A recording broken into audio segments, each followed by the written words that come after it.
Hey guys, it's Nasar, aka the Real Estate Guru, back again with Natalie, addressing your tax questions. Alright, so today's tax question, what bookkeepers do? So what do bookkeepers do specifically? Okay, so let's say when I was newer, I didn't know this. Now I know, but when I was newer, I was an entrepreneur. I thought a bookkeeper was a librarian.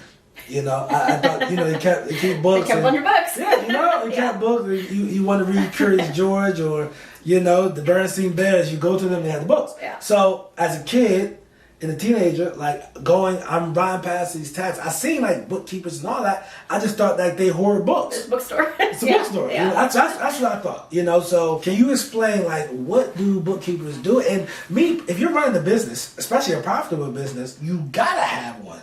Yeah. You gotta have one, and I want you to address, is this tax deductible? I personally think the government should provide us with bookkeepers. Yeah. Because you gotta have it. Yeah, pretty much. So a bookkeeper is going to keep your books. I mean, like, right, but your books are just the records of your business. They're going to show how much money you've made, keep your expenses lined up. There's a ton of people who don't keep that organized and don't even like look at it till year end. And like, it's good if you get it together at some point, but what a bookkeeper is going to do for you is keep that up to date throughout the year. So like, if you're getting into real estate, you know, you've done some wholesale deals, you're ready to get into buy and hold, you've got the money in the bank, you go to a lender and they're like, well, how much money have you made the last couple of years, or how much have you made this year? And you have nothing to show them. You just have like your scribbled pieces of paper, back of the napkin math. Like, they're not going to give you a loan. So being a bookkeeper or having a bookkeeper lets you be bankable, where you can bring in actual records to a lender and have them see your current situation. It's also super important for you. I can't, like, not you specifically, but for any business owner, I can't tell you how many times I've seen people where they think their business is doing good and then we actually get it worked out on paper and they're losing money, or they have a house that they think is a good rental but it's actually like losing them money every year. So it's important to have those books and have them up to date, and they can be in several different formats. If you are an Excel person, you like Excel, work in Excel. Otherwise, there's some softwares you can kind of look into and work with your bookkeeper to figure out which of those would be a best fit. Yeah, it's kind of crazy you said that, because I use reibookkeepers.com and put the site in the video. I was on the phone with Dave from over there, and I did a new construction house, and I could have sworn I made money. At least it felt like it, right? I actually lost $30,000 on that house. Ooh. And yeah, $30,000 on that new construction house because of my books. But I'm able to see it. Yeah. Because of my books. So I actually lost money on that house. It happens, unfortunately. So, but it felt like I made money. But after all the fees, the loan cost, the hard money costs and everything, I lost. You know, everybody else made money, but I lost. So, and you know, that happens, unfortunately. As far as with bookkeepers, right? So when I talking to like my colleagues, I always have friends in real estate investing that I talk to, and I don't mind. I'm the type I don't mind asking questions, and when I don't know, I don't know, and I'm not somebody to say, oh, I'm too embarrassed to ask a question. No, I need to know. You know, my father always said, you know, ask questions, etc. I was taught like that and raised like that. But I was talking to a friend, and this is when I was cheaper, back in my cheap days. I was still cheap, but it was cheaper then. And I was going online. I'm like, man, Fresh Cloud. We're just going to name it Fresh Cloud. I don't know if that's the name of the site. It was free.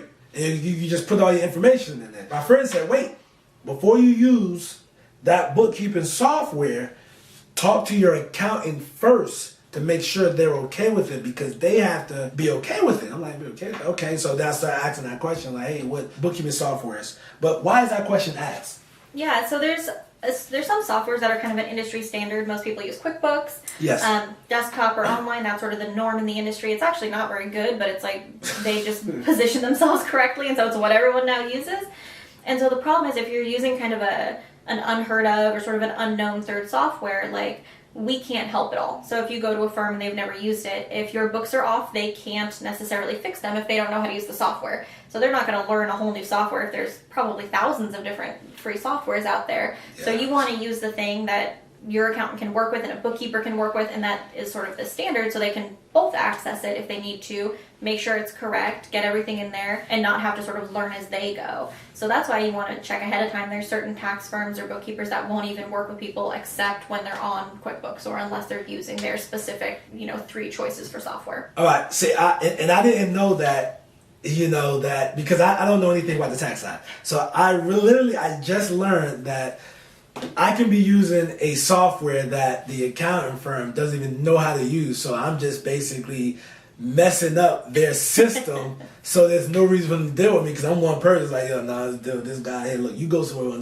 go somebody else who understands the system. Okay, that does make a lot of sense. One thing I like about REI Bookkeepers is that we have we share folders, like the Dropbox folders, Google Drives, whatever they tell you, and you put your HUD statements in there, you put your bank statements in there, you put all that information in there. Like I take pictures of receipts, I email them to them, show them what it's for, what account, what card I use, and all that, man. And the stuff is neat. At the end of the year, it's neat. So when I have my quarterly consultations with Natalie, my stuff is easy to read, or I can explain what's going on.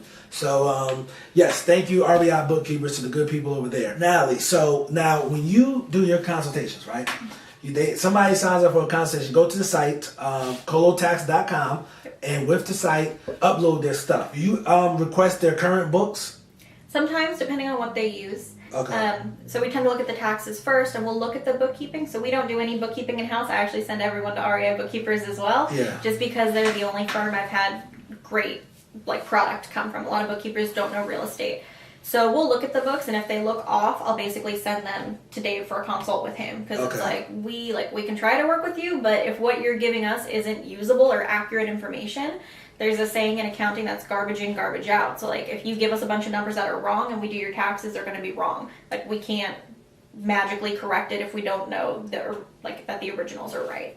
So that's what a bookkeeper is going to do, is make sure those original numbers and what your records show are actually correct. Yeah, and that's definitely one thing I like about REI Bookkeepers.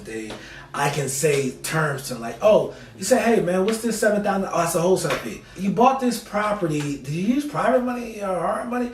Oh no, I took a subject to. He understands all these terms, all right? So I can throw these terms out of it, and when I get money, that's due diligence money because I'm selling the house, and I could explain everything to them. Where at your average, my bookkeepers in the past didn't even ask me.